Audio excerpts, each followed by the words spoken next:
Les New-Yorkais ne peuvent déjà plus d'entendre parler du voyage de Meghan et Harry dans leur ville.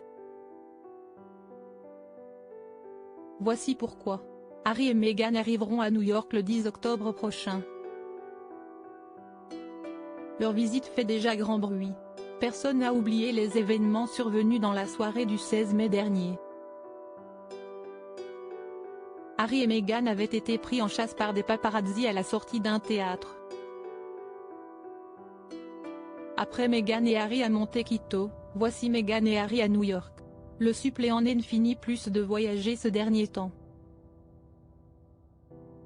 Son procès contre les tabloïds britanniques l'ont fait multiplier les allers-retours entre Londres et la Californie, sans compter son séjour à Düsseldorf aux côtés de sa femme pour la 6e édition des Invictus Games au mois de septembre dernier.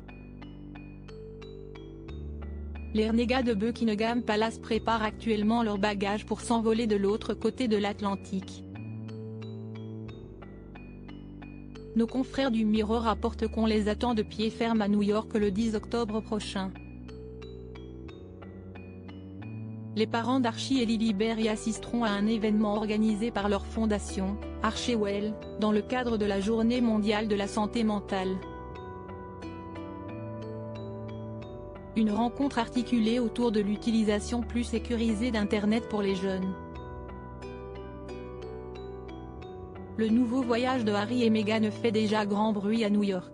Et pour cause, le couple avait fait la une des tabloïds lors de leur précédent voyage à la Grosse Pomme il y a 4 mois.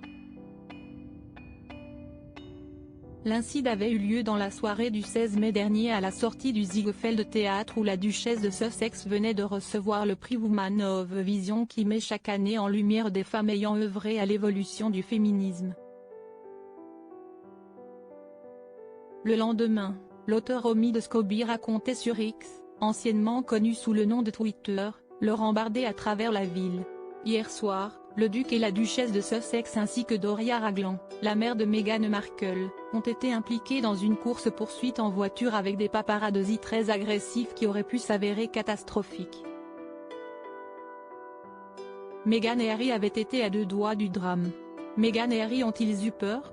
Omid Scobie poursuivait le récit des événements survenus la veille en ces termes: cette poursuite acharnée, qui a duré plus de 2 heures, a donné lieu à de multiples collisions évitées de justesse, impliquant d'autres conducteurs sur la route, ainsi que des piétons et 2 officiers du NYPD, police de ville de New York. Une course-poursuite haletante dont l'issue, si elle avait été fatale, aurait pu faire tristement écho à la mort tragique de Lady Diana, prise en chasse par des paparazzi sur le pont de l'Alma, à Paris, au mois d'août 1997. Harry, Meghan et sa mère, eux, avaient finalement pu rejoindre leur hôtel sans égratignure. Les paparazzi sont sortis de nulle part. Ils ont commencé à prendre des photos et ils ont continué jusqu'à ce que l'agent de sécurité dise « Bougez, avancez », témoignait le chauffeur des Sussex au micro de l'agence de presse Reuters peu après les faits. Meghan, Harry et Doria étaient nerveux, ils avaient l'air d'avoir peur.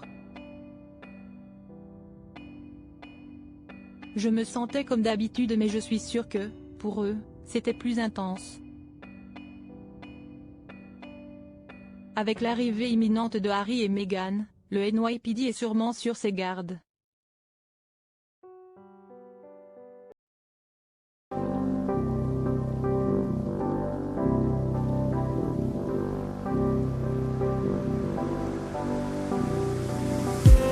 I just need